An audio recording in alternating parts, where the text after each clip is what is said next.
The head of the U.S. spy agency, the NSA, says that leaker Edward Snowden has caused, quote, irreversible and significant damage to the U.S. and some of its allies.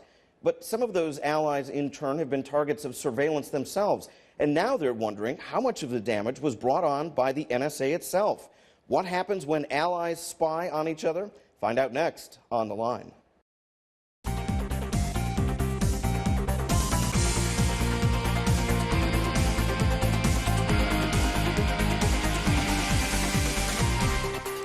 Welcome to On the Line. Aisha Tanzim is off. I'm Doug Bernard. For journalists, the continuing drip of leaked documents about the U.S. National Security Agency and its activities is the gift that keeps on giving. Nearly every week, it seems, there's another revelation about the NSA and its all-encompassing surveillance activities, both abroad and it would seem here at home as well. Still somewhat opaque, however, is a broader knowledge of who exactly is being targeted and what's being done with that data. And increasingly, it's not just civil liberties critics asking those questions, but some of the staunchest allies of the U.S. Can allies spy on each other and still be allies? Well, joining us to help answer that, our guests this week, joining us by Skype from San Francisco. It's a pleasure to welcome Trevor Timm. He's policy analyst with the Electronic Frontier Foundation. Here in our studio, Warren Strobel. He's diplomatic editor for Thomson Reuters. And we're starting on the phone with William Binney, joining us from his house in Severn, Maryland, not far from here. Now, if there's anyone who can speak knowledgeably and publicly about the NSA, it's William Binney. For some 30 years, Binney worked at the NSA in both civilian and military capacities until retiring as technical director in 2001. Mr. Binney, let's start with what you see as the value of the NSA and its role in maintaining security. Overall, I think the principal job of NSA has and always has been predicting intentions and capabilities of potential enemies or potential things that, for example, criminal activities in the world or things of that nature. So the idea is to be able to tell a leadership in the country in advance of what's going to happen and what's likely to happen, so they have a better chance of perhaps doing something that would stop it or or divert it or keep it from hurting this country or other friendly countries to us. So that whole idea of intelligence has been to protect and defend not just this country but the free world, and that came out of World War II with the Pearl Harbor and then the invasion of South Korea by North Korea, both of which were surprises, and that helped President Truman back in 1952 establish NSA as one of the means of helping to be able to detect those potential threats in advance and not be surprised. So let's make this a little more concrete if we can. This is from the NSA. They say that their mission is to, quote, lead U.S. cryptology in order to gain a decision advantage for the nation and our allies under all circumstances. So what exactly does that mean? Break that down for us. Well, they don't know how to say it, but it's basically being able to predict the intentions and capabilities of your potential enemies. And that's done through electronic means. I mean, the NSA, yes. 60-some years in existence, they're essentially monitoring electronic communications. Is that right? Yes, there are actually several parts in NSA. One is the SIGINT section, which by far is the largest section. That breaks down into two parts, ELINT and COMMENT. And COMMENT is the larger part of that, where COMMENT is communications intelligence, that is between when looking at people communicating via any media, phones, telegraph, telephone, satellite, any means.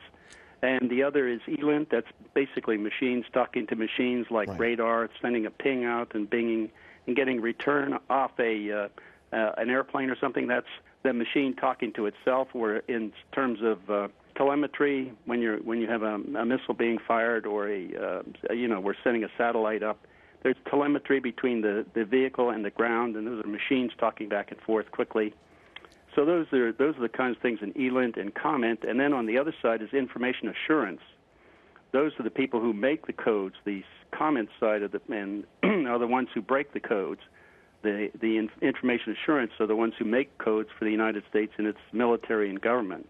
All this sounds very technical. Clearly, it is very technical. I know you were one of the cryptology experts at the NSA. Now, at the beginning of the program, I mentioned that it seems we have news every week, and we have news this week as well. We'll get to that in just a moment, but first, a question for all of us. And first to you, Mr. Binney. I mean, what do you think the likelihood right now, you're joining us by phone, what do you think the likelihood right now is that the NSA is somehow monitoring or recording or making note of this phone connection or what's happening? Oh, I believe my phone has been targeted for years, and so you're being recorded as well as me. So we're all in the storage of NSA. Trevor Timm, who's joining us by Skype from San Francisco, how much of a worry is it to you that our communications, you're joining by Skype, may be monitored right now by the NSA as well? Well, I think if we're on a regular telephone, whether it's cell phone or landline, we know that at least the metadata from those phone calls, so who called who you're talking to, for how long and what time, and possibly your location, is always being collected by the NSA. That's one of the first stories that Edward Snowden revealed back in June, which is that there was a secret court order by the FISA court, which is this secret intelligence court, which only has the government arguing at it. There's no opposing counsel arguing for the privacy rights of Americans. This court order said the NSA could collect all of this information on every single American, whether they were under investigation or not. So we know for a fact that all of the calls that we make inside this country are monitored that way. Now, whether they're actually listening to this phone call, I think, is an open question.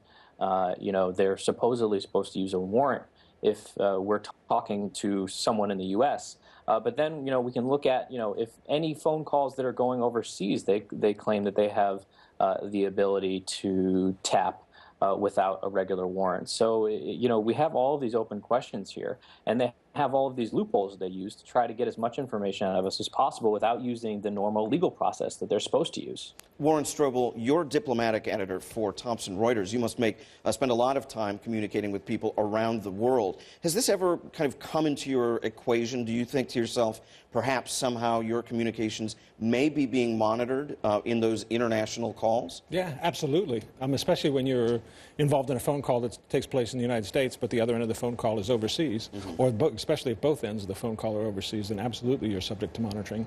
And one of the effects of this actually has been the Snowden revelations. As journalists more and more are talking about their own information security, information assurance, as Mr. Binney talked about. Right. What steps do we need to try to take to make sure that our communications with sources, special sources, secret sources, are protected? We've seen, as part of these Snowden leaks, we've seen some stories, perhaps Angela Merkel, the German chancellor's phone has been tapped. Perhaps we've seen certainly the president of Brazil has been very publicly upset with the United States, other nations as well. How much of this do you think is genuine diplomatic concern or anger, and how much may be more show for the home audience? Look, I think it's a mixed picture, obviously. In some cases, like France, the French a couple of weeks ago got all upset about some revelations as part of the Snowden documents, and it turned out some of the reporting was wrong, and when you took a closer look at that, Doug, the French were actually working with the NSA to monitor phone calls. So there was some false outrage there, playing to the public, because the public's upset. But I think in the cases of Germany and Brazil that you mentioned, there's some genuine outrage. For Merkel, it was personal. One of the documents showed that the NSA was targeting her personal mobile phone. William Binney, should it be any surprise to us that the U.S. is monitoring, taking surveillance of allies, international communications, and that other nations are doing it as well? I'm looking at a story right here. Apparently, Australia has been monitoring Indonesia up at very, very high levels. Is this something that basically all nations are doing? Yes, to whatever degree they're capable of it, yes, that's basically what they've been doing. I mean, after all, the leaders of all the countries in the world want to know what other leaders think about them and their policies. So that's really what they're trying to do, is gain knowledge about other leadership in the world and how they view what's going on in their country, or what kind of relationships they might set up, and how they might, what positions they have in those relationships. So sure, that's basically been going on for centuries through diplomacy, initially, and then now through electronics as well as diplomacy. So it's a mixed bag now. Now you're looking at more of a diplomatic effort through electronic communications means more than face-to-face communications with other countries. And I guess that's a big new part of the story, the variety of means that surveillance can be done electronically. Well, we have to take a short break right now, but just coming up on the other side, is it realistic or is it paranoid to assume that whoever you are and wherever you're watching us right now, the NSA might be watching you? Stay with us. Voice of America. 1,500 hours of news and information. Educational and cultural programming to more than 134 million people worldwide each week. Listen to us on radio. Watch us on television. Follow us on Facebook or Twitter. And through your mobile device. VOA. We're dynamic and consistent in bringing you the most reliable information in 43 languages. Tune in. Tune in.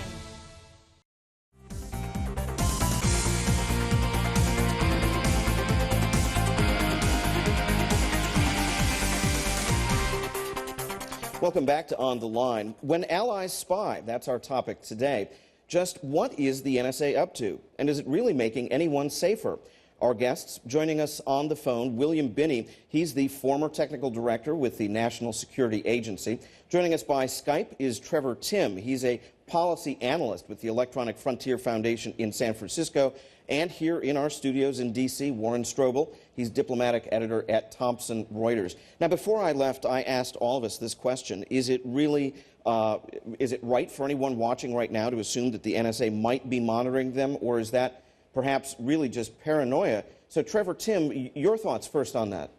Well, I think we first have to realize that the NSA collects vast amounts of information, a lot of information on Americans. So, we mentioned before all the phone metadata, whether you're talking in the U.S. or overseas. And when you email or call overseas, it's possible that they can monitor the actual content of your phone calls.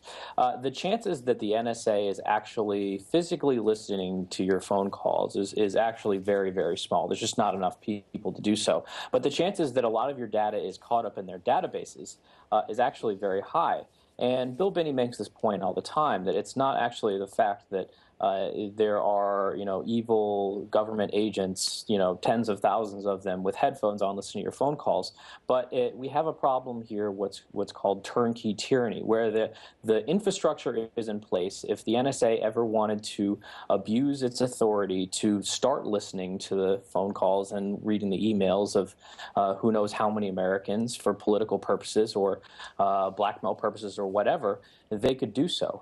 The legal and technical capabilities are already in place, and it's just a matter of whether the leader of the NSA or the leader of the country wants to turn that key, and that's what we really want to prevent. We live in a country of checks and balances and courts overseeing law enforcement, and here the system is really broken down to the point where we have the NSA. Basically, they have the ability to have a free hand here, and we want to really rein back that power. Well, speaking of abuse, just this week, there's been a lot of court documents released from the NSA itself, just about 1,000 pages, talking about the original court orders that authorized these what used to be so-called warrantless wiretaps, this metadata gathering that you were talking about, Mr. Timm. And one of the things that is clear from the judge, this is the former judge on the FISA court who approved these, she located several instances, many instances actually, of abuse, of overreach by the NSA. And so, William Binney, I'm curious to you. I mean, the judge talks about the enormous amounts of data that are being gobbled up. All of that is redacted, so we don't know exactly how much. By the way, how much would you estimate? How much data is the NSA capable of vacuuming up, say, on any given day? My estimates for the metadata was something on the order of 3 billion phone calls every day inside the United States. That's long distance and local. Has nothing to do with foreigners. Then there's another 6 billion or so outside that in foreign countries. Well, it's hard for me to even wrap my head around that much data. But a question for you I have is, I mean, you're the cryptologist. How much data is enough to draw connections between people and possible terrorists? And do you get into a situation where you have too much data? Does it complicate things? Yes, it is, and that's part of the problem I objected to from the very beginning. Not just the fact that they were using U.S. to U.S. communications and copying that and getting all the. They're actually getting content with it too. That's not just metadata. I know they keep saying they're not getting content. That's a lie. All right, that's how they got Petraeus and Allen's back email. That's how they got information on Elliot Spitzer. That's how they've got information on any number of other people, because Director Mueller testified to this to the Senate Judiciary Committee in March of 2011. He said that he had this database where he can go into it, and with one query get all past emails and all future ones as they come in on a person. Now, that was in response to how would you prevent a future Fort Hood? So now he's talking about U.S. citizens inside this country becoming radicalized and committing a terrorist act. And that's one of the ways he was going to prevent that. That tells you that all this big database it contains all the emails as much as possible that they can collect from several sources. One is the upstream stuff where they're actually tapping the fiber lines, and the other is the PRISM program where they're getting returns from the databases and the service providers. And then there's another one where they can go into the go into your computer and actually download it, and that's the close access kind of stuff. None of this really makes me feel very comfortable, I have to say. Well, it's not. I mean, the main user of this particular set of data, and that's why they're building Bluffdale, and they're building another 600,000 square foot storage facility here in Fort Meade, and they got other large ones in San Antonio and Fort Gordon and various other places. The primary customer for that is law enforcement, and that came out with some of the Reuters publications of the DEA use of this information, creating a special operations division to handle NSA investigating NSA data, then using that to arrest people, and then doing a parallel construction to substitute other false information in the courts so that the courts don't really know the source of the original data for the arrest. And that I called a planned, programmed perjury policy by the Department of Justice, the FBI, the DEA, and everybody in law enforcement. Strong language. And that's not limited to the United States either. That goes around to foreign counterparts. That means, Scotland Yard, the Interpol, all the other police agencies in other countries around the world. So, Warren Strobel, he alluded to this. The United States has various agreements with various nations, some in terms of intelligence sharing, some, say, for example, with Great Britain, we share a great deal of data, obviously not. How much do you think that some of these, and this increasing drip of stories about NSA activities and perhaps overreach, may actually set the stage for a real change in those international agreements, either the letter of the law or perhaps just sort of the general unwritten rules of the road? Let me make a couple of points. First of all, there's a special agreement called the Five Eyes, which is sharing of electronic intelligence, SIGINT, between the United States, United Kingdom, Canada, New Zealand, Australia. And one of the reasons Merkel and the Germans are so upset is they're not part of that deal, and they want to be part of that deal. But fundamentally, I don't think that's going to change too much. Intelligence sharing relationships are what they are. I do think, and Bill and Trevor might disagree with me, that the overall pendulum, though, is swinging a little bit back the other way. Mm-hmm. You now have two independent review panels that are at the White House, one internal, one external, looking at possible changes in some of the things that NSA is doing. You have some legislation on the Hill to end or amend the metadata program. And generally, you have an NSA that's on its back heels. I'm not saying all this is going to go away, but there is some chance because of Snowden that some of this will be at least modified. We only have a few minutes left, but you mentioned the FISA court. It's come up before. Of course, Congress has to have a role in this. And Trevor Timm, I'm curious, what do you think Congress actually knows about this program? And there may be a difference here between congressional chairmen who are briefed in secure information and just ordinary members who really don't have access to that secure data. Yeah, I mean, I think there is a real difference. Some of the members of the Intelligence Committee have known about this for years, and I think are somewhat complicit in hiding this information from the American people when it's clear that we've had multiple occasions over the last few years where these laws have been renewed, where we should have found out about this information before all of Congress voted on it again, yet was at least kept hidden from some members. I think some members are legitimately upset that they're actually finding out more in the media than they do in even classified briefings with the NSA. And yes, right now, I think there is probably the best chance for change that we've ever had as far as the privacy versus security pendulum.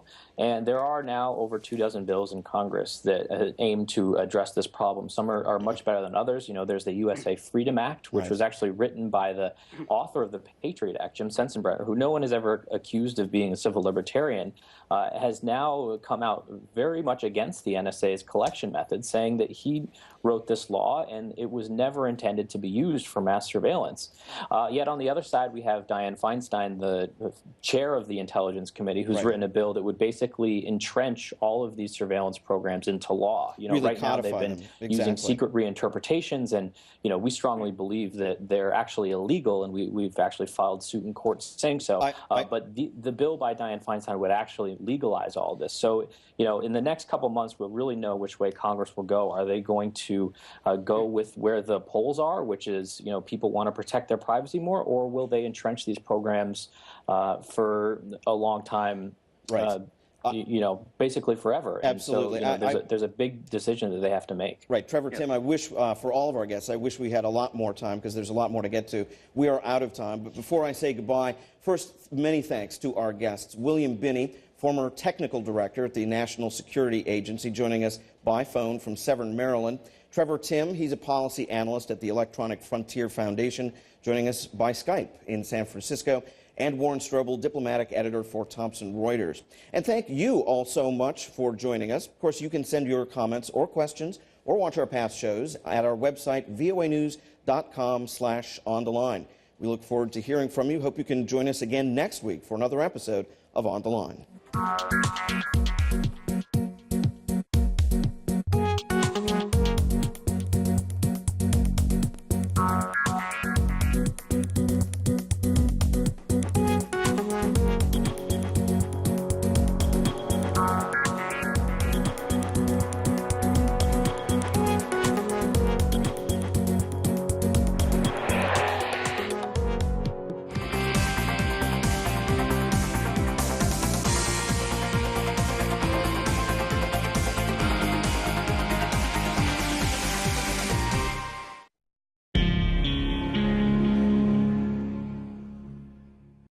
Behind that glowing hallway is a really cool art exhibit.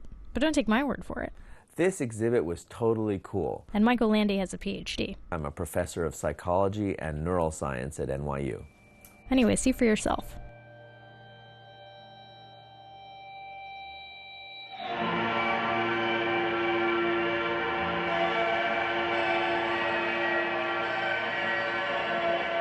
What's interesting to me about this piece as a perceptual scientist is that it demonstrates things that I find fascinating about perception. That perception is always an interplay between information that you're getting immediately from your senses and prior knowledge that you use to interpret that information. And when those match, the system works really well. And when they mismatch, you get a very confusing experience that a lot of people seem to enjoy. When the exhibition was in LA, it drew somewhere between 17,000 and 25,000, but yeah, a bunch. That's artist Julian Hober, and his relation to this work? I made it. Demon Hill, that's the name of the piece, is inspired by this stock roadside attraction. Specifically, gravitational mystery spots, billed as places where gravity doesn't behave normally. You get nauseated and water runs uphill, and it was totally mind-blowing, and it infuriated me. Because Julian started to wonder if these spots really were gravitational anomalies. And all sense of reason said, no, that's absurd. So he tried making one. And here is Roadside Attraction, translated for the New York art world. The version that you see in New York reveals the entirety of the trick. It's a room that the interior is completely normal. It's 90-degree angles between the walls, 90-degree angles between the walls and the floors. And then that room is tipped so that it's basically setting on one point. It's a compound angle of about 20 degrees one way and 9 degrees the other way. What happens when you walk into the room is that the senses you rely on every day to navigate the world disagree with one another, and so they fight it out. I felt seasick. It is actually kind of disorienting. Kids freak out. Kids love it, and for me, there's a lot of art historical reference. But you don't need any of that to experience the work. It's a very direct and very unsubtle experience. It hits you at your core, kind of literally.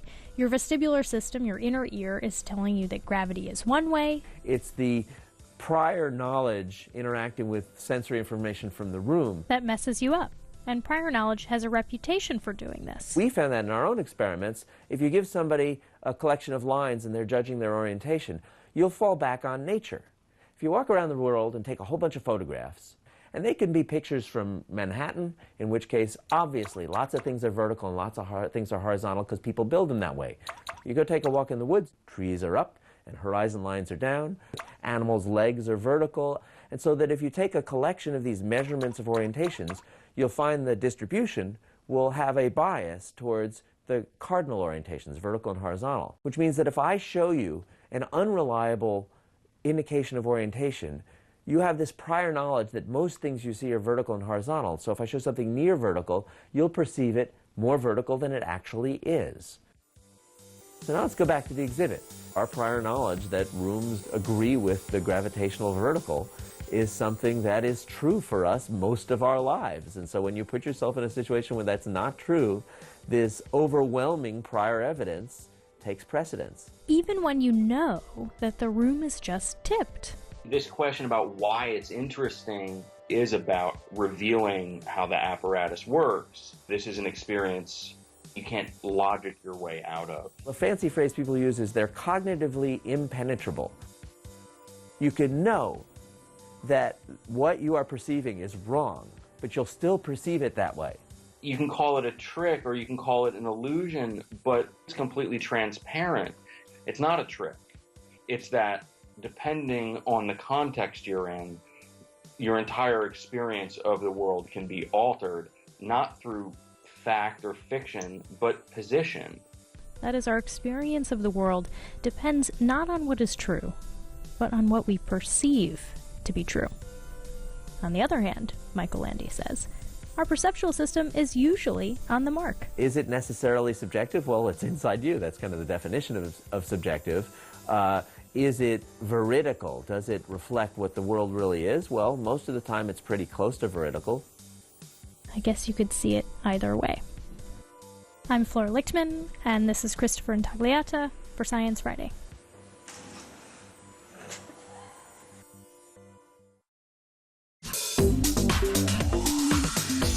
Welcome to English in a Minute.